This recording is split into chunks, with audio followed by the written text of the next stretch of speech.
నమస్తే అమ్మ.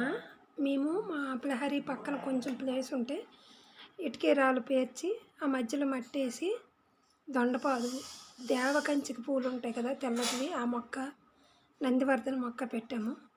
ఆ పక్కనే దొండపాదు ఉండడం వల్ల దేవకంచికి చుట్టూ మొక్క చుట్టూ అల్లేసింది.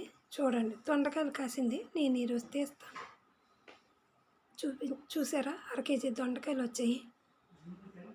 లావుగున్న ఇవి నేతగా ఉంటాయి, ఎందుకంటే నాటువం ఇవి, హైబ్రిడ్ కాదు. కరివేపాకు, ఆ పక్క చెట్టే కరివేపాకు ఉంది, అది మన చెట్టేని. చూడండి ఎంత పెద్ద చెట్టు, మంచి స్మెల్ వస్తుంది. చారులో కానీ, కూరలో కానీ, పప్పు చారులో కానీ, దేనిలో వేసినా మంచి స్మెల్. చూడండి ఎంత పెద్ద చెట్టు అయింది మా కరివేపాకు చెట్టు. చూసారా, అర కేజీ దొండకాయలు వచ్చి కరివేపాకు. ఉంటానమ్మా, బాయ్.